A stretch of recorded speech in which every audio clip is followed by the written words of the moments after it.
Today's show was made possible by a lot of people. Our amazing producer, Maria Wertel, both of our mothers, our interns, and as always, Solange Knowles. But you know who else we would be proud to partner up with as a sponsor of an episode? You. If you own a business and you'd like to work with us, or you work for a brand that you think could be a good fit, contact us at fyi@she'sallfatpod.com.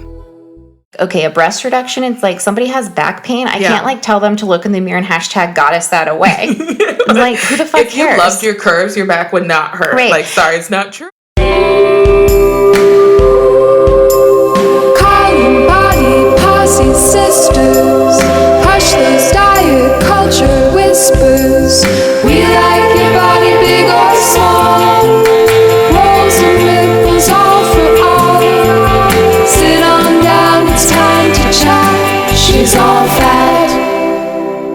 I'm Sophie. I'm April, and this is She's All Fat, the podcast for body positivity, radical self-love, and chill vibes only. This week, we'll discuss the Nintendo Switch, Gina Rodriguez, and Fat Traitors. April. Yes. Tell me, this week, our last big ep of the season. Yes. What are you obsessed with this week? Okay, a couple things. Number one, there's this very bizarre new show on Netflix called Westside. Have you heard about this? No. Okay, so I saw a Vulture article. Vulture just tells me what to do and then I do it. Like, that's how I live my life. So Vulture was like, if you like the hills, you'll like this. And I was like, click. Like, love the hills.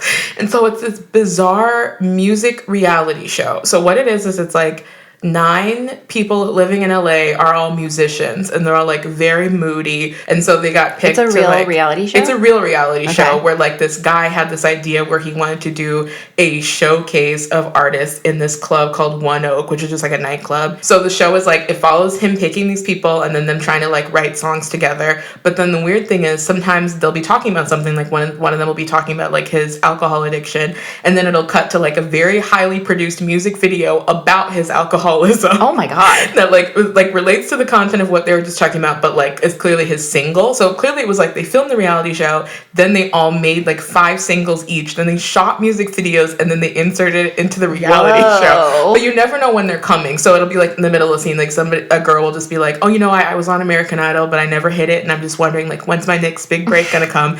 And then she'll be like, my next big break. Like, oh my god, wild.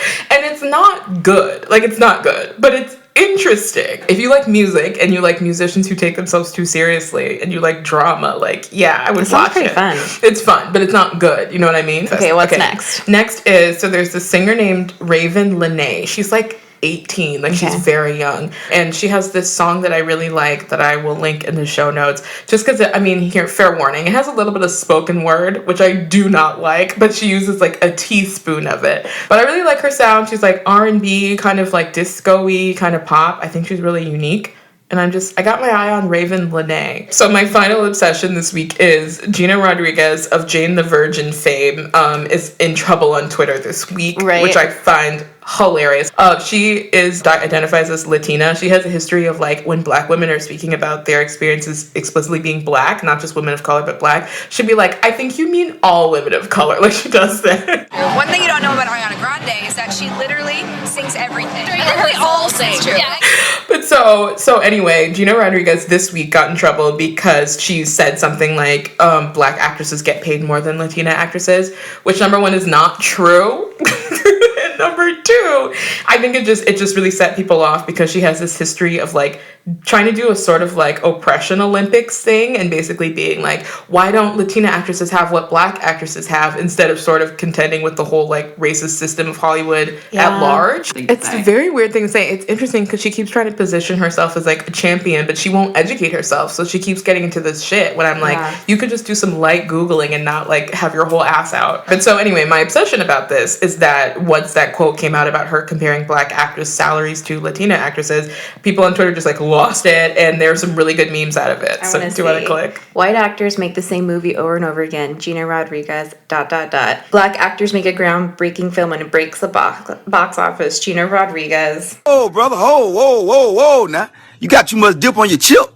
Oh my god. You got too much dip on your chip. Too much dip on your chip. Literally. Wow. Okay, this one says, Gina Rodriguez, every time a Black actress makes a little more money than her. Is that Ian Somerhalder? Yep. Mm-hmm. We need to launch a full federal investigation into why and how This happened. Who allowed this? It just really makes me laugh because she really has this like crabs in a barrel mentality that is so harmful and so ignorant. I'm like, girl.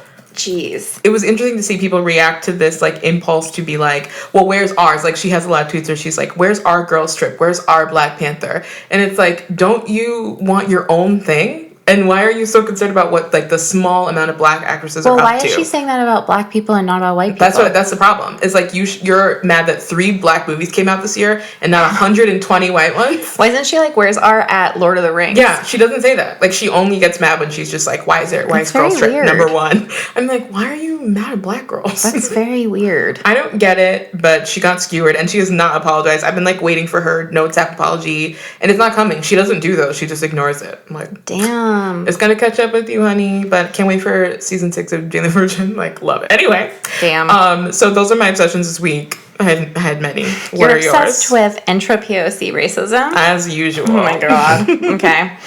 I'm obsessed with something very white, as usual. I'm ready. Okay. Okay, I went to go see this movie called The Favorite. Okay. Have you heard about this? Not a word. Oh my god. Okay. It is so good. Okay. It might be my second favorite movie of the year after Paddington 2. Wait, that was this year? That was this year, bitch. When? Like January? Yes. Oh my god. Oh, this is the longest year of my life. Year. That was this year? That felt like it was 2 years ago. Can you believe that? Black Panther was this year. I can't believe that. Can you believe? Okay, so but this is your number 2. Tell me about it. So first of all, it's directed by, or like created by Yorgos Lanthimos. Okay. Who I've never been interested in his other films. I haven't seen either of them. He did The Lobster. Okay. And he did The Killing of a Sacred Deer, which both of those I was like, these look artsy and dumb. I saw The Lobster with, shout out to our friend Joanna Spicer. It was horrible. Yeah. Like a lot of people didn't like those. I think Nina hated them and she's like, I don't want to see this. I hated it. But I like period pieces. First of all, it has Olivia Colman in it. Okay. She plays Queen Anne, who was like the last of some British line. She was like a real queen, and then she's in this movie she's portrayed as like being a little bit like mentally ill. She's like suffering from gout and suffering from like a lot of illnesses. And then the movie is about Lady Sarah, played by Rachel Weisz, who is like, her favorite and like her best friend, and in like real life there's like interesting history stuff about them. Okay. And then Emma Stone, really good in this movie, plays like Lady Sarah's cousin Abigail, who's like become impoverished because her dad like gambled away their money or whatever. And she shows up and starts like worming her way into the like relationship and like into the court and like trying to get power and stuff. Cool. So it's this like triangle between the three of them. And like there's all this like, the costumes are beautiful. The shots are really pretty. It's slightly absurdist in a way that highlights like the way weird court life stuff happen. I like it because like one of my pet peeves about like historical fiction movies, what are they called? Period pieces? Yeah. Is just when there's like, it's so obvious that it's placed in whatever time. It's like, that's a movie about the 1700s made in the 80s. Yeah. You can so smell it. Absolutely. And so like what I like about this one is that it's like slightly absurdist. And so it's like, yeah, it's like that was a weird fucking time. And like we don't really know what it would be like to experience that. Yeah. But like the things that are real and true in it are like trying to survive, like scheming a little bit, like being like love and like power, and that it was really good. Juicy. And also what I like about it is that the three main characters are women. Like they're all complicated, and they're all interesting, and like by the end it's like none of them is clearly good or bad. Like it's just like interesting women. Okay, so that's number 1, obsessed with The Favorite. Number 2, I got a Nintendo Switch. Oh my god, everybody's talking about this. Please explain to me what this is. Ariana Grande keeps tweeting about it. Really? Yeah, I don't know what it is. Okay, it's basically just like a big Game Boy. Okay. Ooh, how big? Like an iPad? It's like this. I mean, it's out there. I can show you. The screen is like this big. Okay. And then the controllers on the side can come off so that you can plug it into your TV as well. Cool. But you can play games on it here, and then you can play games on it like up on the TV. Cool. And I can play all the games I used to play. Like there's a new Mario game that's really fun. Victor's been playing Pokemon on it. There's like Tetris. Isabel and I like to play Picross. What's that? It's like a weird Sudoku, basically. You know, it's very calming. Cool. But yeah, I got it before Thanksgiving because I was worried Thanksgiving would be stressful, and I was like, I'll just play my Switch. Nice. But especially for anyone who grew up with like a Game Boy Color, like me. It's like very fun, and like the games on it are fun. And did I talk about The Dream before? The rapper? No, absolutely not. Who? The Dream is What's this The Dream? podcast about MLMs that I'm really obsessed with. Okay, I can't remember if you told me about it on the show or in real life, but you did tell me about it. So by the time I think this comes out, the last episode will be out of this season. It's so good. I really recommend everyone go listen to it, especially if you're someone who has been involved in or has friends who are involved in MLMs. It really just like exposes the history of them and how they're all pyramid schemes and how like they're targeted mostly at women to like take all your money, and it's super interesting. Oh my goodness. Everyone listen to The Dream. And then the final thing is just sometimes people ask me on Instagram what people I like to follow. And so I just wanted to say two people. One person who I followed for a long time is Katie Jane Hughes.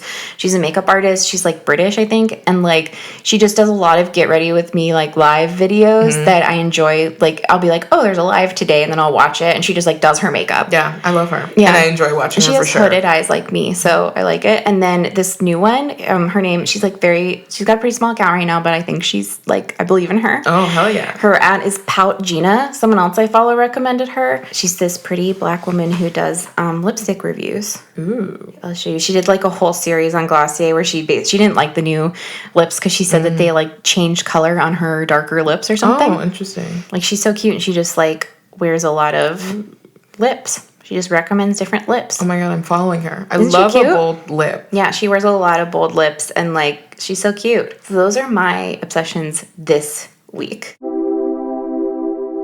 And now let's move on to our shout out corner. Great.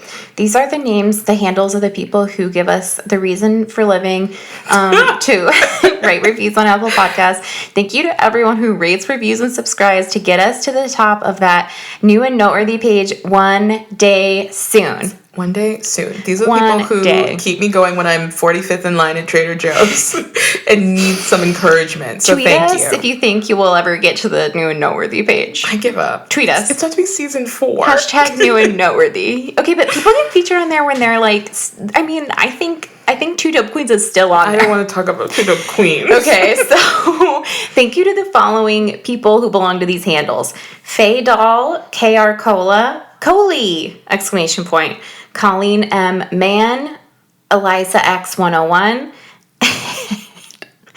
and Satan's Pawn 666. Horrifying. I rebuke it, but thank you. We're throwing holy water, but thank you. But thank you so much. Thank you. Okay. And these are the people. Sorry, I'm just imagining like a demon listening to the podcast and like, I love this body positivity. Makes me feel good about my heart. What if demons are self-conscious about their horns? Oh my god, this is a short story waiting to happen. New Yorker, please at me. Oh my god. Okay. Satan's Pawn 666 is like, my cloven hooves are beautiful. I have to pee and you're making me want to pee. Do not. Oh my god. Oh my god. Okay.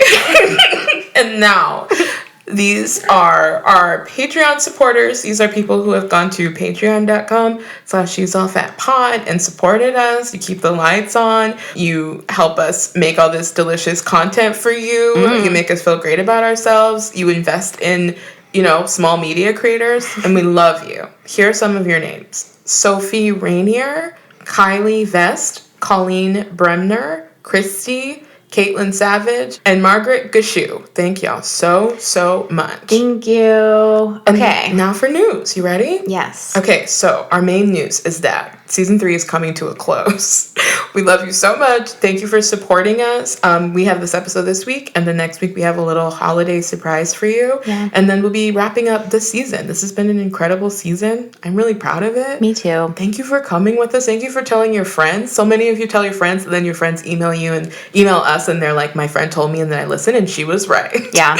Y'all are the best. I've had several people in real life be like, oh my God, my friend told me to, recommended this podcast to me. And I was like, how did you learn about it? And I was like, yeah, people listen. It's wild. It's not just my friends I forced to listen to it. Not anymore. Not anymore. Also, so we're going to be prepping for season 4. Don't worry, we're coming back. We'll never leave you without warning. Send us emails with what you'd like us to talk about next season. This season, as you know, our general theme was like experiences we don't have, more intersectional experiences. So let us know what you would like us to talk about. We want to do a couple more episodes with experiences we don't have. There's so many of those that like we always want to throw those in, and it's going to be fun to like craft a whole new season. Over winter break, would you please all try to share the podcast with your friends? It'd be great if we could like grow in between seasons. That would really help us out, and we could spend more time devoted to making more episodes for you if we have more listeners. That just helps us out a lot. Also, if you're a Patreon, even at the $1 level, you're going to get a lot of little extras and surprises over the holiday break. So I would recommend personally becoming a Patreon, even at the $1 level, because you'll have access to all of the audio extras from the beginning of the podcast and all of the things that we put out for you in Christmas break. And there's some goods in there, let me tell you. Yeah. Also, in between seasons, please send us more questions. We're excited to answer more questions about your life, and also more just fun questions and whatever you need advice about. I would I would love to get updates from previous Hannahs whose questions we've answered. Also, over Christmas break, we have to just, we got to make At Me on Christmas, so. Oh my God. Don't make me start a GoFundMe for At Me on Christmas. I'll fucking do it. I'd watch it, And now let's move on to Tip Jar. So this week we have a little message from Jill Hilbrenner. She has a podcast called Having a Moment, and she left us a little clip. Hey, April and Sophie, love the podcast, and I especially want to say thank you for your episode about just making it to 2019. This is the content we need these days because we're all just trying to make it through. Speaking of making it through, I'm really inspired by all the progressive candidates who recently won their elections in the midterms. Something that's been on my mind and probably a lot of people's minds is how we can keep helping more candidates like that. I host a little podcast called Having a Moment. You can find us at havingamomentpod.com, and we've been interviewing people supporting progressive candidates. One thing I learned in the course of that is that besides donating money, one of the biggest ways you can help candidates is by having real conversations with real voters, like phone banking, text banking, that kind of thing. And as we've seen in these recent races, that can make a big difference when the races are really close. Hope that helps. Just a little note to stay motivated. Thank you, Jill. And next, we're just going to shout out our Facebook group. Once again, our Facebook group is for people who are patrons at the $7 and up level. So this week in the Facebook group, we're talking about our favorite shopping mall memories, dealing with breakups, and swapping cat photos. We're having fun. And finally, if you give at $15 a month or more, you get access to our special Team I Love Bread segment. That's not an extra. That's a segment we record just for the people in that team and above. This season, our theme is Blast from the Past, where we tell stories from our past. It's very juicy over there. And if you join now, before the end of the season, you'll be able to tell us what you want us to talk about next season. You could let us know you want us to give advice on various things. You could let us know you want guides on various things. Like, it's up to the people in that team what they want, really. We're there to serve. We are there to serve. I love it. You can hear the rain, I hope. Oh my God, that's so nice. Listen. Oh my God, I'm gonna fall asleep. I'm at my strongest. I'm at my strongest when it's raining. Wow. Is this your superpower? This is my superpower. Okay, I think that's it. So we should really get to the meat of it, don't you think? Let's do it.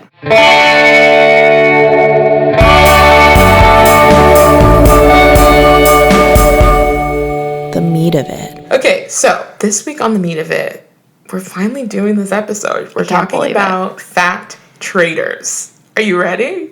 Yeah. I've been afraid of this episode. You have been afraid. I really don't think it's going to be that bad. Like, once I laid it out, honestly, there's a lot of people who feel the same way about us, which made me feel bad. The same way as us about these things. They think we're fat traitors. They think we're fat traitors. Honestly, probably some people do. I'm sure they do. But no, there's a lot of people who feel the same way that we do about some of these topics. All right. And there's a lot who don't. But you know what? We're here. All right. So first, we want to talk about what might be defined as a fat traitor. And when I Googled the words fat traitor, a lot of articles came up. Like, a lot of people just say the phrase fat traitor. I thought, I coined it, but no, people have been calling each other say it. fat traitors for a long time. So a fat traitor might be like someone who was considered body positive and then gets weight loss surgery. Someone who's like exercises, trying to be a good fatty or something. Mm-hmm. Some people think a fat traitor is someone who like is a body positive blogger and then might like charge for some sort of body positive course, and they're like, you're trying to make money out of us, you're a fat traitor. But basically it's somebody who, like, let's say there are unspoken rules of body positivity, which we'll get into, somebody who is seen as having broken them and is now like excommunicated from the quote unquote community. So I've seen a lot, especially celebrities in this episode we'll talk about, get sort of like kicked out or seen as traitors. Hashtag canceled. Canceled, seen as like having betrayed the community. And so we kind of just want to talk about those instances and like what that means for the greater body positive movement. So I want to talk a little bit about why we wanted to do this episode, or why I'm forcing Sophie to do this episode. Oh my God. Number one, I just wanted to talk about like this idea that there's like rules of body positivity, like as if we all signed something. Some people sort of navigate the movement as if there are rules that we all agreed to, and like if you break them, then it's over and you're canceled. Whereas I was introduced to the movement from the during my education, I learned about it, and then I kind of got into it socially. Yeah. But like there was never a point when I'm like, okay, here are the rules. Like I never felt clear on them. Yeah. So when I see people getting called out for breaking them, I'm like, what are the rules? It's like, where are they posted? Oh my God. I didn't get a pamphlet. So I just wanted some space to explore that. And also, like, I love a touchy subject. Why not? You know what I mean? I love discourse. You're not afraid of being canceled. I mean, this is like truly the episode that a girl who's never been bullied wants to do. It's very true. I mean, hey, I remember somebody in second grade called me fat, and then I beat her ass. Yeah. So that was bullying. Okay. No, but honestly, you're right. You're definitely right. But for me, it's more just about, like, we have our own space where we get to talk about things specifically from our perspective and nobody else's, and we're not speaking for anyone. No. I mean, I think if you're a loyal listener of this podcast, then you know that, like, I'm not trying to be anybody's, like, body positive warrior. Or, like, I'm permission slip. No, I'm not anybody's, like, ultimate guru. I'm literally just some girl who, like, talks, and that's it. So, like, this is our disclaimer here. This is my opinion. Also, Sophie will share her opinions. That's the end of the list of, like, whose opinion it is. So let's start by saying what we actually consider a fat traitor to be. Okay, you go first. Okay, I think a fat traitor is someone, or more commonly a company, that is profiting off of fat people without benefiting them. Maybe people who are like size 12 to 14 who are like quote unquote plus size models, but say like shitty things about fat people. Yeah. Or like are plus size models, but say things like, oh, I don't want to be considered plus size, or like all women are women. People who disavow us who are fat.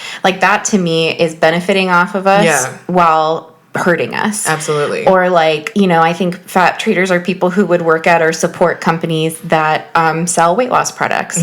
Fat traitors are people who would work at companies that want to sell damaging things to fat people to make money off of us without supporting us. To me, that's like what a fat traitor is. It has to do with harming other people, and it doesn't really have to do with struggling through your own personal journey. Like, I'm not interested in talking about whether or not someone's choices for their own body are correct. Yeah. I'm interested in talking about, like, we're going to get into this, into how, like, it's important to know how you talk about yourself in public, because that can affect other people. But in the end, my decision is always, like, that's their body and that's their thing. The thing that I'm, like, willing to be like, that's fucked up is when it's like, you're making money off of me and you're throwing me under the bus. Absolutely. Like, I think, like, Khloe Kardashian is a fat traitor.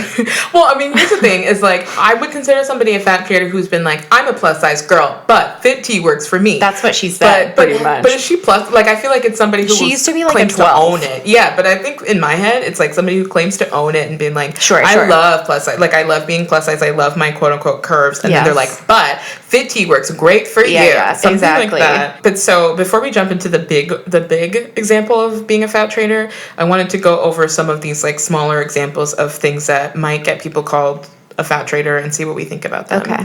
So breast reductions, boob jobs, and other plastic surgery. We have got a couple questions in our inbox from people being like, I am getting my my boobs reduced from like a G to a B because my boobs are huge and like it hurts, but like am I a traitor for doing that sort of thing? And some of them would be like, my friends have said like I'm a traitor and I can't say I'm body positive because I changed my body in any way. Okay. And I'm just like, all right, what do we think? Yikes. Okay, so my opinion about body modification is that it's nobody's fucking business.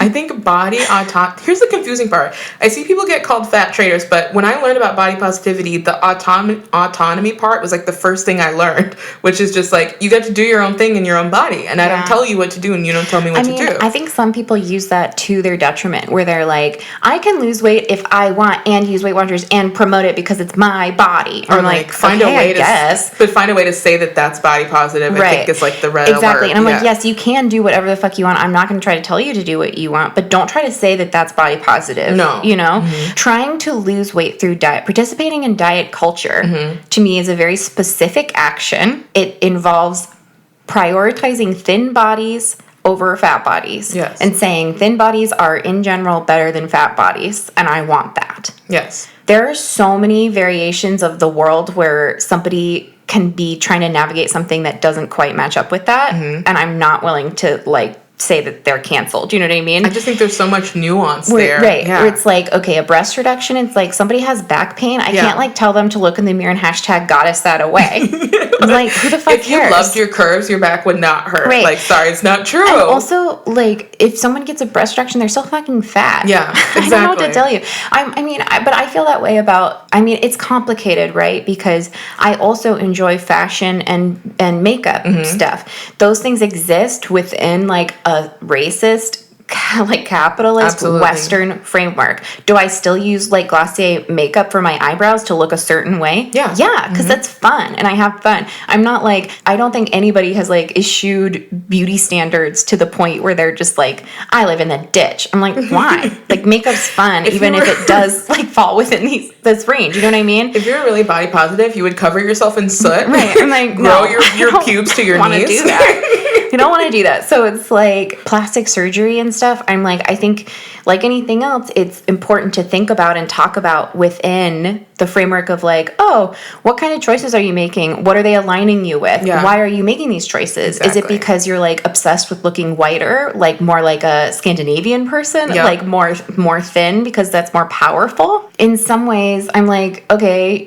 for example, you have always said that you want to like, when you get rich, you're like, I would do my teeth. Absolutely. I'm getting veneers. Okay. 2020, that's my goal. So like getting veneers, like teeth are a huge class indicator, right? So part of you saying I want to get veneers is part of you saying like, when I'm rich, I want to look rich. I don't want to look poor. Absolutely. Because for me, it's like I have a lot of amalgam fillings, which is like the mercury fillings, because that's what they give to poor people. Jeez. I don't want poor people's teeth anymore. Exactly. So it's like, it's complicated, right? Because it's both, yes, you want to align with looking more capitalist rich. For sure. But like, who has the fucking right to tell you to not get your mercury out of your teeth? Literally, what if it kills me? It's mercury. Like, so it's complicated. Yeah. It's complicated. It's all complicated. And I just think there's no point. A lot of people use a lot of energy to like police other people in the movement. And I think that that's such energy wasted. Yeah. Like if you really want to tell me that I'm not body positive because I want to buy my mom a neck lift, like, sorry, you're wasting your time. Talk to your racist dad. Like neck lift? Yeah, I want my mom to get a neck lift in 2020. What the fuck is a neck lift? Well, she has wrinkles on her neck and I want it to be tight. She wants it tight. Are you kidding me? She wants a tight neck and I want what she wants. I love my mom. I want your mom to have what she wants.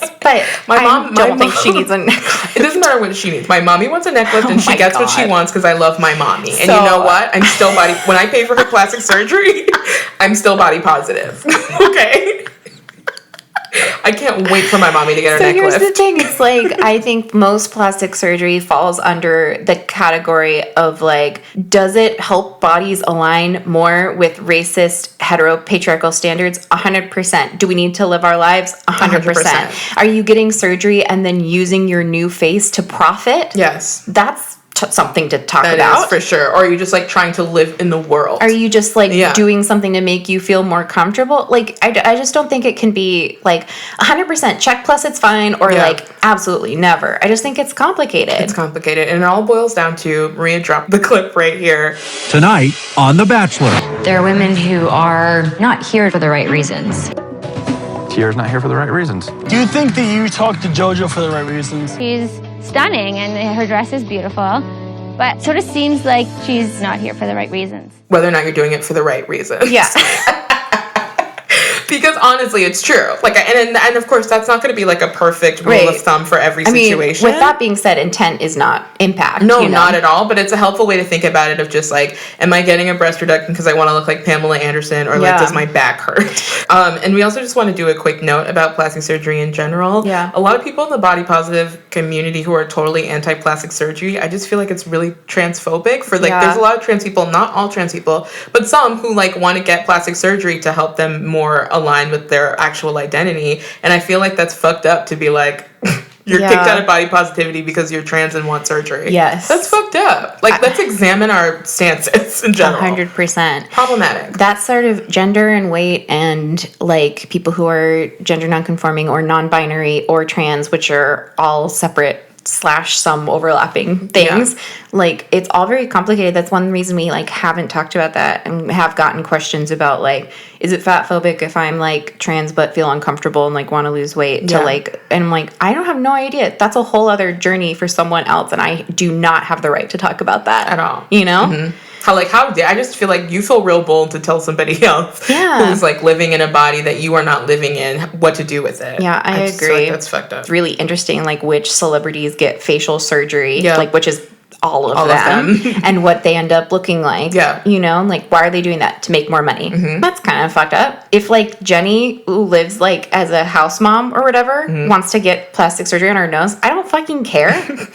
Maybe she feels better about it. Who cares? The whole movement does not ride on Jenny's shoulders. But also, like, am I here to excuse Jenny for then being like, I'm finally living my best life and I'm finally beautiful? That's the fucked up part. That's totally fucked up. Yeah. That's kind of how I see it. Yeah. So another thing I wanted to quickly touch on was the good fatty notion. Okay, so side note, I thought that the good fatty term was like created by the militant baker, but I couldn't source it, like where it came from. So I don't know who invented it, but somebody did and it wasn't us. But I wanted to talk about like the good fatty dichotomy. Good fatty being somebody who's like, I'm fat, but I'm definitely trying to lose weight, and like, here's a photo of me in my leggings at the gym. And I eat healthy. And I eat healthy, and it's a lifestyle change, and I'm like doing great, and I'm really trying, and I'm healthy, and I'm really trying.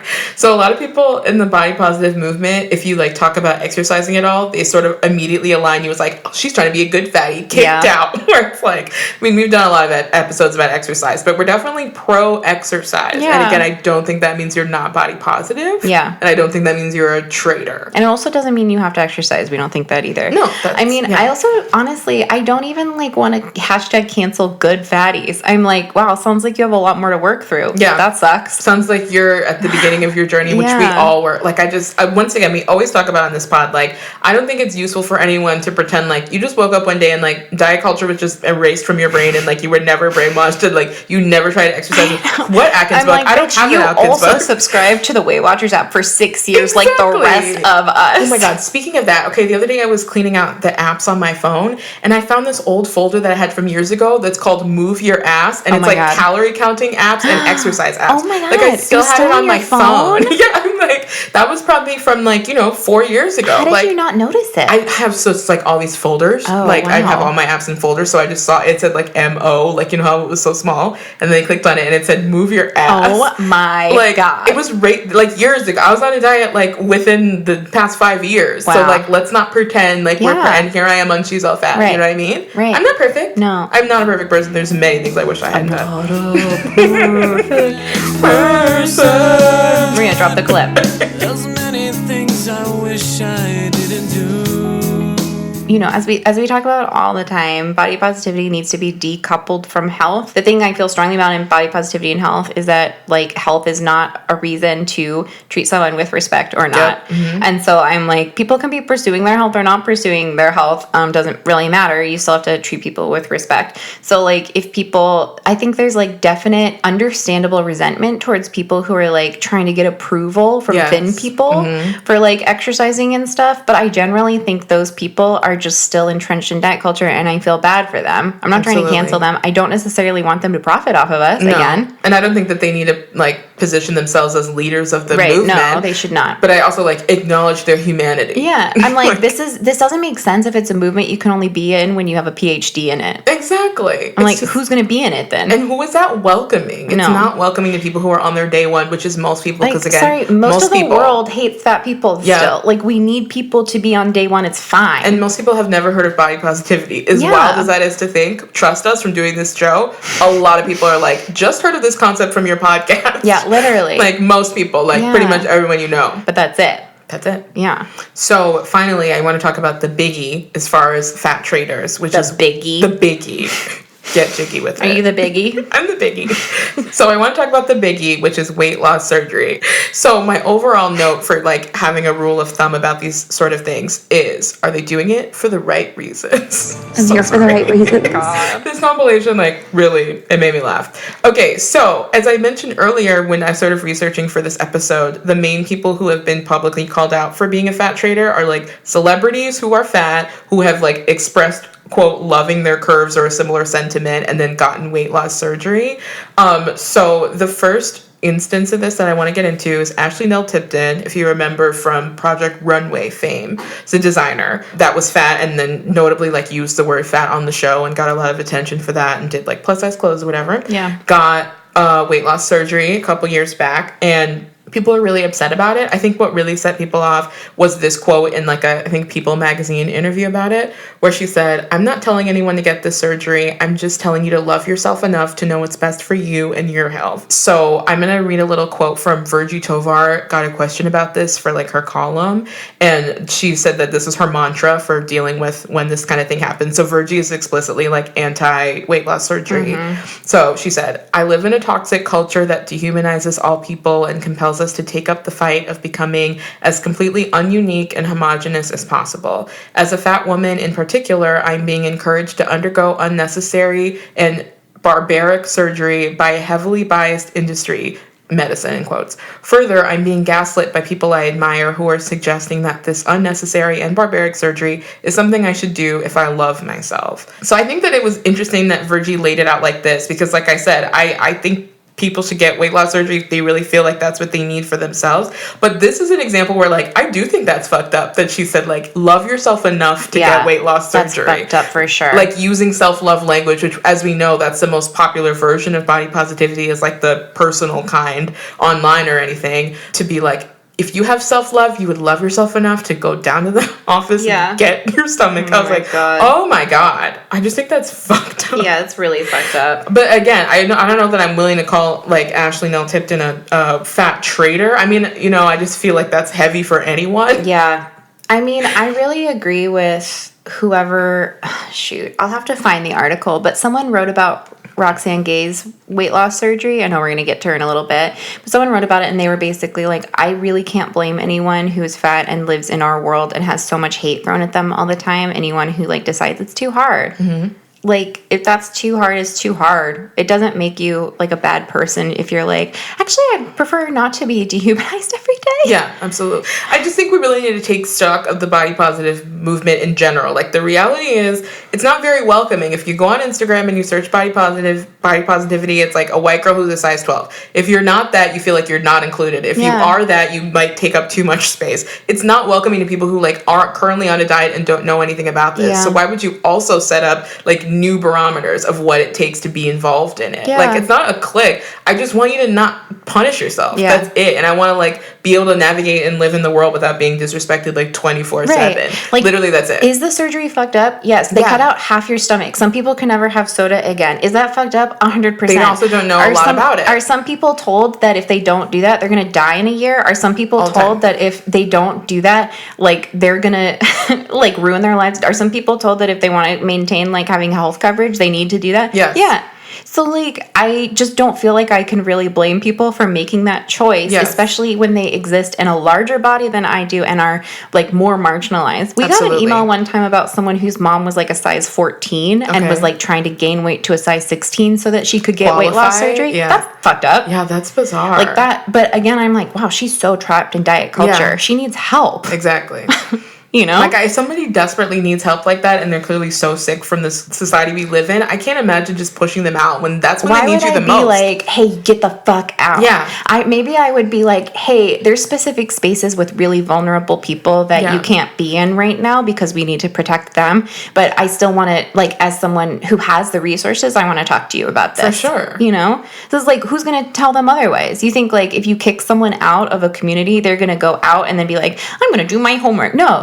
They're going to be like, you know what, dieting does work. Yeah, they'll be like, they're promoting obesity and I don't want to be involved in that. Yeah. I just feel like if the community is going to grow, we need to be more welcoming or die off. Yeah. It's the only way. And that is not to say that there's like, I totally support that there are spaces that would exist that would be like, absolutely no weight loss surgery. It's very necessary because 100%. It's super triggering. I absolutely get it.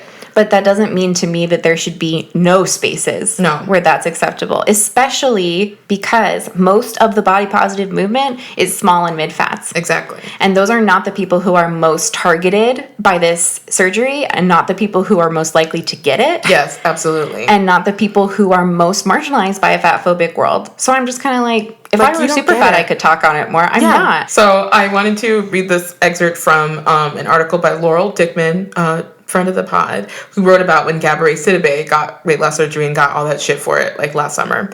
So she said, "You have no right to anyone else's body, just as they have no right to yours. It's important to remember to separate your struggles from other folks, especially if their struggles are different in some ways from your own. When you are standing at the intersection of weight, race, medical issues, life looks a lot different. A person's right to choose is a person's right to choose, whether it's having an abortion, gender reassignment, cosmetic change, or weight loss surgery. While we do have to keep fighting, it's important to remember the enemy is not someone else within the movement. It's the system the movement was created to fight." It's important to acknowledge, like, sometimes if you see somebody as a body positive, like, guru, where you look up to them for being body positive, or they're a public figure and they get the surgery, like, it might hurt your feelings, even if that is their personal experience. If you want to read there's this writer called Donyae that wrote for Afropunk about after Roxane announced her weight loss surgery. They did a good job of kind of talking about how to navigate that while also acknowledging the sting. Yeah, sure. Roxane Gay does not exist to inspire others. She is a person with her own life and struggles, and although the decision she made is not one that I think I would have made, that does not give me the right to judge her for a choice she made for her own life. So yes, it stung, but it was her body, and she, like all of us, gets to decide what she does with it. I agree. That's totally how I feel. I mean, any kind of plus size influencer, again, it's like they are wearing makeup. They are wearing like fast fashion clothes. Exactly. Like they are participating in these systems. Like there's just no one you can point to who's like perfect not doing any of these things. Yeah. There's just such a difference between actively harming a community and people struggling to live through marginalization. Exactly. You might look up to somebody and see them as your body positive guru, but do they identify like that? She does not identify as body positive at all. She never said, like, please look up to me and, like, I'll lead you through the way. She's like, I'm a person, this is my experience. Some people were writing about being upset that Melissa McCarthy lost weight. I was like, did she promise you she wasn't going to lose weight? Not like, at all. You have to really, like, lower your expectations for public figures. They're in public. That doesn't mean that they're here to guide you through your personal life. Not at all. And also, it's just, I don't think there's quite another marginalization where, like, if you get less marginalization, people yell at you. Because, like, it's one of the few things that can move back and forth. You know what I mean? Mm-hmm. No one would cancel you or, like, call you a fat traitor if you gained weight. No, right? Not at all. I mean, there's some corners of body positivity that's, like, encourages it. Yeah. It's like, let's all get as fat as possible, which I don't subscribe to, but that does exist, apparently. I mean, whatever, do what you're going to do. Do what you're going to do. You're striving to become less poor. Yeah. And oh my God, that's the goal. Right. You know what I mean? I just read an article. Shout out to Amina from CYG. Like, the headline just says, like, yeah, I'm trying to be rich. It's like, same. You know what? Over it. Honestly, over it. But even as a strong socialist, it's like, yeah, I'm trying to exist in the world. Again, not to say we're trying to lose weight. We are not trying to lose weight. No, I'm good. But I'm just saying, like even when, I mean, I'm, as we know, white. Yes. But, like, even when I see Black people do things that are, like straighten their hair, use whitening creams or whatever, I'm like, sucks to live in a racist world. I understand why you would feel pressured to do that. Absolutely. You know what I mean? Absolutely. Are there people who you feel are true fat traitors? I mean, I don't feel that way about other human beings, to be honest. I just don't feel like kicking someone out of this club that I didn't invent and do not like moderate. Okay, wait. I did think of one group that I think is a fat traitor. Who? It's fat male comedians who talk about fat women. Oh yeah, you're right. I hate that. I hate that. I hate that. Yeah. Oh my god, I hate that. Yeah, that's so. You're fucking fat. They're a fat traitor. Oh, you're so right. You're so right. They're kicked out. They're kicked canceled. out. They're not allowed in the group. They're canceled. You know who they are. They're canceled. Okay. Okay, so now I want to queue up a couple people send us voice memos. Okay. Just a few this time. But the people who sent us voice memos all shared personal experiences of like being called fat traitors or being professionals working with people who have been called fat traitors. So here are those. Thank you so much for sharing and listen to their voices. Hey, Sophie and April. I am an anti-diet, health at every size dietitian, and I wanted to share my thoughts on weight loss surgery. I would love to see more like dietitians and healthcare providers who do align with HAES working in settings like medical weight loss clinics or weight loss surgery clinics, because to offer that perspective and that level of care and ethical treatment in those settings, I think could be really powerful for someone and could be really an opportunity for us to sort of bridge that gap with the traditional, like, quote unquote, weight management side of medicine. Obviously, I think health at every size professionals need to continue talking to doctors and explaining why it's unethical to be recommending weight loss surgery to anyone who doesn't explicitly ask for it. But that being said, like, I don't see this surgery is going to happen regardless, and people are going to get it regardless of what we do about it. So I think that if we could have more health at every size professionals actually in that setting and providing care and being just like an advocate and being someone who can be empathetic and understanding would be an incredible opportunity and very helpful for the people who do decide to get the surgery. Hi, Sophie and April. This is Hannah. Full disclosure, I have had weight loss surgery, so I'm coming from the perspective of someone who has had the procedure. I went from a borderline super fat to more of an in-betweener. I didn't really find body positivity and the health at every size communities until after I had had my surgery, but if I'm being entirely honest, I can't say that if I had found those communities before, that it would have convinced me not to get surgery. The surgical practice that I went to required about 6 months of various doctor's appointments, tests, seminars, including several meetings with a dietitian and a psychologist before I was even cleared for surgery. I do believe that I and other weight loss surgery patients have an important role to play with regards to body positivity in the world. Namely, that since we've lived on both sides of fat bias, we are in a unique position to talk to people about what it truly feels like to be a fat person in society, in spaces where fat people may not be. I feel like I have a greater responsibility than I ever did as a fat person to stand up for all bodies. I also feel like my responsibility is greater than other allies because I've lived in a fat body and know the issues intrinsically because I lived them.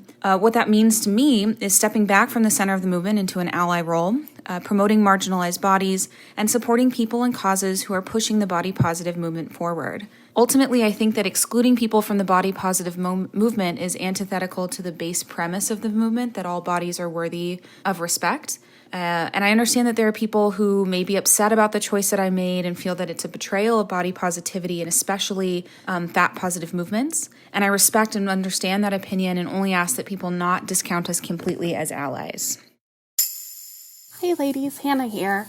For me, the timing of which I found this podcast and the episode that I first listened to is kind of insane and lovely. The first one I listened to, and it was, I think, like right when it came out, was the super fat episode. And that is also what I identify as now that I know it's a thing. I didn't know it was a thing until I listened to it, and then I felt very seen and heard, and it was great. I was, and still am, going through like a medical weight loss process with my endocrinologist, working through it and supervising and testing the hormones and doing the things and not eating the food, and it's great. It's basically the same as the pre-op and post-op diet that you do when you do have weight loss surgery, but for me, I'm not having weight loss surgery, not right now. It is something that I don't want to get. I don't think I'll ever get. But it is something that I'm allowing myself now to sort of like pin in my mind as something that I may do. But it is interesting to kind of consider like, yeah, it's a super taboo subject and it really makes a lot of people upset. But I also think that it's interesting when you look at like the average size of the body positive movement in the community and what they look like versus what I look like and what my body is going through and what it is. For me, I don't know, it just sort of seems like another thing that doesn't feel quite fair about all of this. When you're of a much larger size and you're not only dealing with all the accessibility issues and mobility things and the skin things and all the shitty things. So yeah, I sort of wish that I didn't feel as ashamed or weirded out about it as I do, but I do, and that's a thing. And yeah, I'm going to stop rambling now. Love you guys very much. Bye. Okay, so to wrap this up, you've already answered one of my questions, which was, what was your greatest fear in talking about this? No, I'm glad you did. What was your greatest fear? I didn't have any fears. I was excited to talk about this. Oh my God. Again, a girl who likes to fight. So my only question was, has your opinion on any of this changed over time? Because as I sat and thought about it, I was like, I think that there was a point when I did think that people who got weight loss surgery were traitors. Me too. I think it's easy when you first jump into something to think kind of black and white. And I think that's how I started. And I'm not there anymore. Same. But I definitely had those moments. I definitely did for a while feel like people who were still trying to lose weight or people who got weight loss surgery were traitors, for sure. For sure. But that was because I wasn't in a place where I felt comfortable enough with my own position and my own feelings about myself. I felt like that could shake me a little bit. Absolutely. You know, which is not to say that anyone has to accept it. You know what I mean? No, but not at all. I think it just comes with practice. Like being able to not take Roxane Gay's personal decisions personally. It's honestly, for me, it just has to do with a lot of compassion. Yeah, honestly. And just empathy and just being like, wow, that sounds like it's really hard. Yep. I just don't want to tell people what to do who are going through a hard time. And it really has nothing to do with me. I just want people to know who feel like there are fat traitors. When you're shoving people away, you're just shoving them towards that conclusion, which I think is harmful. If you're telling people to get weight loss surgery, like there's no room for you here, guess where they're going to go? Yep, diet culture, where everybody else is. Yeah. So I think that's it. I think that's it too. I feel pretty good about this. I hope that most people's feelings aren't hurt. I know we're going to get some hurt emails. I mean, go ahead and send your emails, but truly I just wanted to sort of talk about this really complicated issue, and I think we dipped our toes in really well. As always, these are our feelings and our feelings about our community, not about any community that you run or like want to be a part of. You know what I mean? I'm not the CEO of Body Positivity again. No. I am just some girl. Mm-hmm. Body Positivity LLC. Nice. All right, that's the meat of it for this week. We've exonerated fat traitors. You're welcome. Oh my God. Today's episode of She's All Fat is brought to you by Tomboy X. We love Tomboy X, you love Tomboy X, and the holidays are just around the corner, so why not give the gift of an incredible undie? Tomboy X has lots of styles, cuts, colors, and prints, from bikinis to boxer briefs to trunks, as well as super comfy bras, and all options come in extra small to 4X. Whatever kind of underwear you want, Tomboy X has got your butt covered. The materials they use to make underwear are all eco-friendly, from the quick-dry, moisture-wicking fabrics of their activewear line to the super soft micromodal fabric in their neutrals line. We also love that Tomboy X works with women-owned factories and makes sure that everything they make is ethically produced. We stand a comfy, cute, ethical undie. My favorite around-the-house outfit is my old athletic shorts and a Tomboy X sports bra. I love the one I have with its cute rainbow band under my chest and my ugly athletic shorts that are gray when they're supposed to be white. Yikes. It's comfy, supportive without being restrictive, and the exact right vibe for singing karaoke in my mirror. I love that the neutrals line is a truly wide range of colors and shades. When I tried on my shade number 2 bralette and boy short set for the first time, the color matched me so well I could have sworn I was actually nude. So go to tomboyx.com/SAF2019 and check out their special bundles and pack pricing. She's All Fat listeners get an extra 15% off with code SAF2019. Again, code SAF2019 for an extra 15% off. Ditch whatever you're wearing for a pair of Tomboy X underwear. tomboyx.com/SAF2019. And now it's time to Ask a Fatty. Mm-hmm. If you want advice, you can send a voice memo of yourself asking a question to FYI@she'sallfatpod.com. You can record it on your computer or the voice memo app on your iPhone. Just keep it short, about 1 minute max, or if you're shy, you can send us a plain old email at FYI@she'sallfatpod.com, and we might answer your question right here on the show. So this week's question is from a listener who is non-binary, so we're going to call them H. We have a special letter from H. Hello, Sophie and April. I am a non-binary trans person who leans more towards the masculine, both in presentation and identity-wise, but is still mostly perceived as a woman in my day-to-day. And I've been recently feeling a lot of animosity towards skinny women, especially in public spaces, and have been asking myself how much of that is more or less internalized misogyny or even femphobia more specifically, and how much of it is very righteous fat anger. And I know that both of you are cis women and maybe can't or don't want to speak on this, but it is very difficult to find any kind of fat non-binary or fat transmasculine representation on the internet. Do you ever think about your angry, negative feelings towards skinny women as maybe some internalized misogyny? And if yes, how do you deal with it?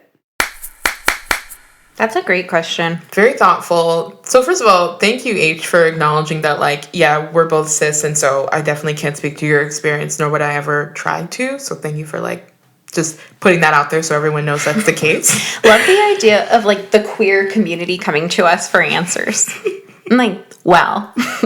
Well, Soph, take it right. As a white bi cis woman, but no, I mean, you just acknowledge, like, the reality of the situation, which I get. But that said, it is an interesting question. I think a two-parter. Number one, if we struggle with internalized misogyny, and if we struggle with, like, sort of internalized fat phobia, but looking at thin people, like, do you look at thin people and get mad sometimes? As my therapist says, nice. I'm very justice oriented. Mm-hmm. I, like, tend to feel like things are fair or unfair. I'm like that too. And I also have high expectations for people. So the things that make me mad are when I feel like people are, like we talked about in the meat of it, benefiting off of things or exploiting things in a harmful or bad way.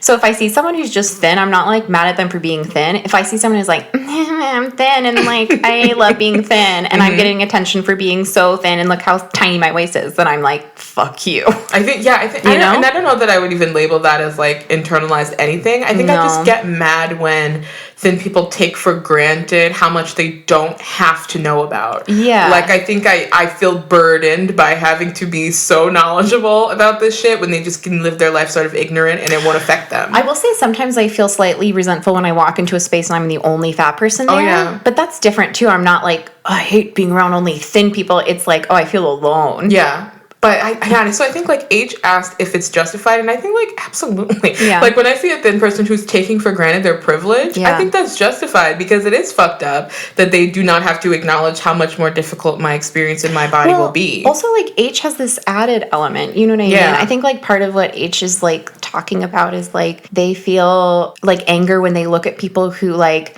are having a much easier experience in the world in multiple ways. Like, easier meaning, like, in the way that society tends to treat cis versus not cis people. Actually, you know? Absolutely, yeah. Like, I think it's very understandable why someone would be like, I'm fat and trans, and I see, like, the skinny cis bitches, and I'm like, fuck you. I'm like, yeah, I get that. Yeah, totally. That's very understandable. I can't speak for you, but I would guess that it's not because you hate women. I think it's because you hate how you're mistreated and misgendered all the time. Yeah. Which is fair, because that sounds like it fucking sucks. I don't know. When you look at women, are you like, fuck you, I hate women? Yeah. Or are you just like, can't believe you get to experience your life positively and I can't. Like I can't believe that you're not mistreated like me. Yeah. It's like, fuck you for, like, you have this thing easier than I do in relation to the rest of the world. Like, that would make sense to me, and I don't think that that's misogyny. I think maybe it's a little bit weird if you, like, do that and then you look at men and you're like, nothing wrong with you. Yeah, exactly. It's fair to be raging at a world that inherently doesn't treat you fairly. Yeah. And when people are on the path of, like, body acceptance in a, like, fat way, there were plenty of times when I was like, I really don't feel like I can be around thin people right now. For sure. I was like that all the time. I don't want to talk to my thin friends about this. Because you have to put on a different face and put on a different armor when you're the only one. And that might breed animosity, and I just feel like that's normal. Yeah. But do I want to, like, hit men I see all the time for just, like, not even knowing about their privilege all the fucking time? Are you kidding me? I fantasize about running dudes over really fair. all the time. Are you kidding? I dream about it. Yeah. But, you know, you don't act on it, H. I don't act on it. Yeah. We're holding it in.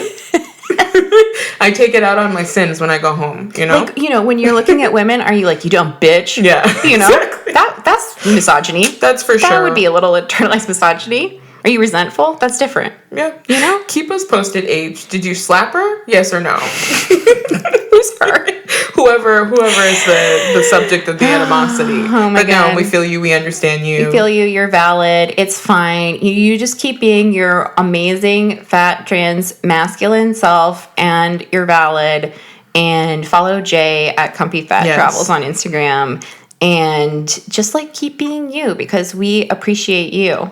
And we thank you for appreciating us and our girly girlness. In our girly time. Yeah, I hope it's not alienating. Well, I mean, that makes me happy that H like listens and is a supporter and is able to acknowledge our limitations and abilities. That makes me happy. Yeah, me too. We love you, H. Now let's move on to It's Okay You Can Ask, a segment where I get to hear all about what an all-black group chat is like. That's a lie because you will never fucking tell me what you guys talk about. And you get to hear all about rosacea. Did you like that?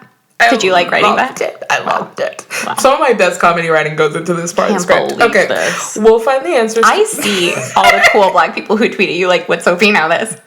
Whatever. I'm having so much fun. Laughing at me. We are. So sorry to tell you. Okay, we'll find the answers to our burning questions like, whatever happened to Kelly Pickler? Or, why are black men mourning Chevy Impalas on Twitter? I did ask you that. You did. Okay, so my question this week, I hope it's not too painful for you. But it's my final question of the season, and it's been on my list all season, but I'm like, she doesn't want to answer this, but I'm like, I gotta ask. What? So I'm sorry in advance. God. So the question is, what are the situations that you feel comfortable disclosing that you grew up wealthy, and what are the situations that you don't? Just because we are friends. And contrary to popular belief, just kidding, everyone loves that we're friends, which I think is nice.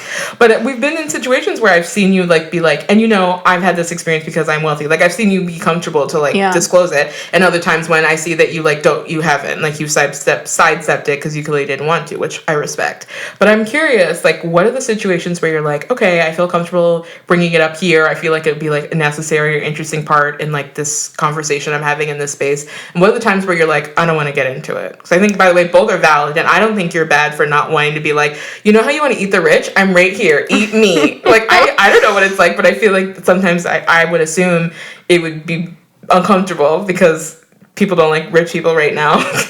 Or ever. Okay. But I'm curious. I don't actually mind answering this. Oh, really? Okay. I don't feel comfortable bringing it up if I'm in front of people who I think will take it as a brag. Okay. I don't feel comfortable bringing it up around other rich people who I think have not, like, thought about it. And I don't feel comfortable around people who I don't know who might feel alienated by it. I think it's, like, very important to be as transparent about it as possible, especially because there's so many people in media who just, like, get success in media through having family money and like being able to work through it. And I think that's so gross when people try to hide it and try to be like, actually, I just worked really hard. I'm like, you can work really hard and also have these benefits. For like sure. That's not, it doesn't devalue your work to be like, I'm really lucky I like had this help. It just devalues other people who are struggling if you don't disclose all the benefits that you had. Yeah. A lot of other people like me can sometimes feel like because we're aware of the benefits that we have, if I'm not killing it 1,000%, then there must be something wrong with me because I have all these benefits and extras, you know? That is not a useful feeling for me to have, you know? So that has been something that's very hard. I still try to divest from that, but like that is something that in the past made me feel uncomfortable saying stuff because I was like, oh my God, if I reveal that like my family has money, then people are going to be like putting me at such a higher degree of grading because like it seems like I should have all these advantages. I'm like, well, it doesn't stop me from like having a fucked up body and also like mental health issues. You know what I mean? And also like it doesn't make my work good. It just gives me the space to work on my work. It puts pressure on me in different ways. It doesn't make everything easier, but it makes a lot of important things easier. I don't worry about food. I don't worry about shelter. I don't worry about clothing. Those are huge privileges. I worry about a lot of other stuff. Yeah. For sure. I never want to talk about it if I feel like I'm in front of someone where it'll seem like we're bonding about having money. You know what I mean? I don't want to talk about it in front of someone who has just talked about hating rich people, not because I think I'll be hated, but because I don't, unless I'm like very comfortable with them, I feel like it would come across as defensive. I see. And I don't want to seem defensive. Absolutely. Honestly, I have a lot of respect for you for not being scared of it. Because really? Yes, because I work in television and I see people be like, yeah, man, grind every day, no days off, I work so hard. And I'm like, dude, like I would get called to people who are like, their father created Modern Family, their father created The Simpsons, and you act like you grind all day. Right. Like you're privileged as fuck. Like that doesn't mean that you work hard, but you also had a bunch of stuff handed to you. But so, I mean, right when I first met you, I was like, yeah, she's different because you're not like hiding it. People will like hide it. Yeah, I think because that's they're weird. like ashamed. You've also seen me sobbing because I can't get out of bed 2 days in a row. Yeah, for sure. So you're like, wow, it didn't fix anything for her, yeah, did it? I do see the full picture. but I just honestly respect it because a lot of people are like fronting and want people to think that they did everything. I have no interest in that. My dad didn't make all the money he has. It's like 3 generations before him. Yeah. So to me, it's very like some guy did it from taking advantage of stuff, like laws or whatever, and like other people, yeah, and then like took advantage of the American tax code, and made trusts. Like my dad didn't make that. Yeah, you know what I mean. So I'm not like I don't have any kind of like personal like how dare you? My dad worked hard for that. Yeah, which is something I always hear, and I'm like whatever. Like money does not come from working hard. I know that's like a really hard concept. Literally, the money in my family came from like horse race gambling, I think, and like owning newspapers. Well, your great grandfather grinded till he died at the horse race. I mean, he honestly probably did. But he also like made all of his daughters marry like terrible business partners of his, and like, you know, his whole family converted away from Judaism so they could join country clubs and shit. Yes. Like, I'm just like, it's an interesting thing. It's an interesting part of my family history. It's not like, I'm not like, yes, an American icon. You know what I mean? Everybody wants to feel like they earned everything they have. That's the problem with privilege. And it's like, you didn't. But that's the thing is that I think if you have privilege, you have to feel like it's hard to feel like you earned something if you're aware of it. You know what I mean? Because it's like,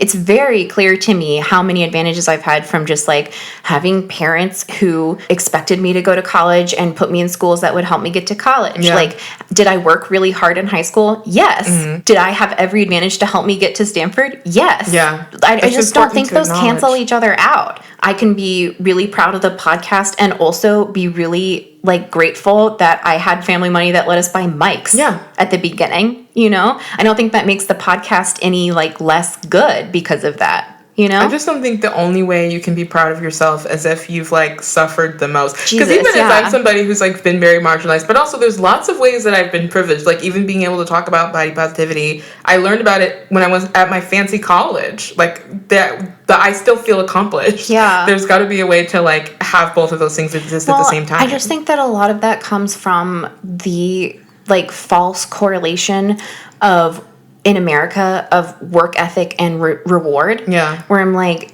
you know, that's like that Puritan shit. That's like literally, it's so crazy how so much of that is still very present. I'm like, it's so not true. It's like not like that. No, people get rewarded for random things, for bad things. Yes. People who work really hard don't get rewarded. Like people who are interested in things that I'm not interested in at all, like work forever and don't get anything. People are interested in what I'm interested in and work one day, get what I want, and I just don't see the correlation in the same way. I'm just like, I have money for literally no reason, and so like I need to figure out how to deal with it mentally and emotionally, which is hard to do. Being rich and being poor both give you different mental health issues. It's just in different ways. And if you're rich, you can pay for therapy more. Yeah. Because my dad didn't make the money, I don't have the like work hard, get big reward mentality. I'm like, oh, this just appeared. Yeah. So I can try to do the most with it that I can. Like if people are resentful because I have family money and so it was easier for me to get a seat at the table, I'm like, yeah,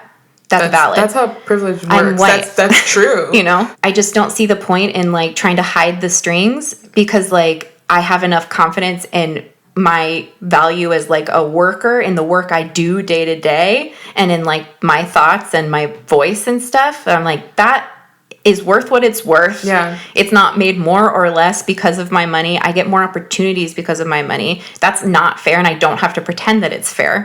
It doesn't make me less to acknowledge that I have these like benefits because, like, acknowledging privilege doesn't take away opportunities from me, you know? I think people act like, oh, if I, like, reveal that I'm rich, then, like, everyone will think I didn't get here on my own. And it's like, well, you didn't get there on your own, and you're insecure about that. Yeah. Are you secure enough in your own work? Exactly. Instead of, like, figuring out how to find your self-worth from what you're able to accomplish. Yeah. And also, like, do you give your money away? Right. Like, what are you doing to, like, invest in it so that other people don't have to suffer because of whoever your family took advantage of? Anyway, thank you for answering my question. Yeah, it was on my list for a while, but I just didn't want you to feel on the spot or feel, like, uncomfortable for having to talk about it. No, but I think if I did, that would be part of what I should get used to, because it's always the job of more privileged people to work on those feelings of discomfort with acknowledging privilege. Absolutely. Thanks for giving me a pat on the head. Oh, God. I'm not patting you. You're bad. Here, let me make a list of the things you're bad at. Your hands are too small. No. Can you even grasp things? No, I can't. You don't know any music. Learn some music. I know that. No. You don't know who Boo Boo the Fool is. Look it up. Who the fuck is he? Look it up. I did. I can figure it out. It's not a real person. So, in summary, you are bad. No pats here. Fine. Okay. And that's our show. Be sure to check out the show notes for links to the stuff we mentioned today, and don't forget to send us your questions via email or voice recording to fyi@shesallfatpod.com. Please make sure to leave us a review on Apple Podcasts. It's super important in making sure people find the show. If you leave us a review on Apple Podcasts, we'll give you a shout out on the pod next week. She's All Fat is created, produced, and hosted by us, Sophie Carter-Kahn and April K. Quio. We are an independent production. If you'd like to support the work we do, you can join our Patreon by visiting patreon.com/shesallfatpod. When you pledge to be a supporter, you'll get all sorts of goodies and extra content. Our music was composed and produced by Carolyn Pennypacker Riggs. Our website was designed by Jesse Fish, and our logo is by Britt Scott. This episode was mixed and edited by Maria Wortel. Special thanks to our fairy intern mother, Lynn Barbara, and our brand new intern, Kirsten Berg. Our Facebook, Instagram, and Twitter handles are @She'sAllFatPod. You can find the show on Apple Podcasts, Spotify, Stitcher, Google Play, and wherever else you get your podcasts. Bye!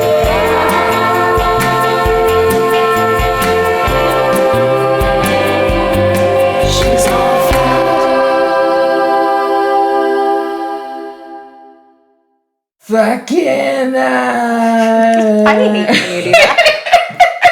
I sometimes will hear myself doing that, like when I'm home alone. I'm like, I'm gonna make a fucking omelet. Like, I don't know why I do that.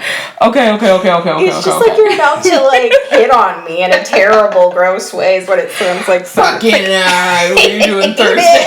I don't know why I do that. It's horrible. Oh my God.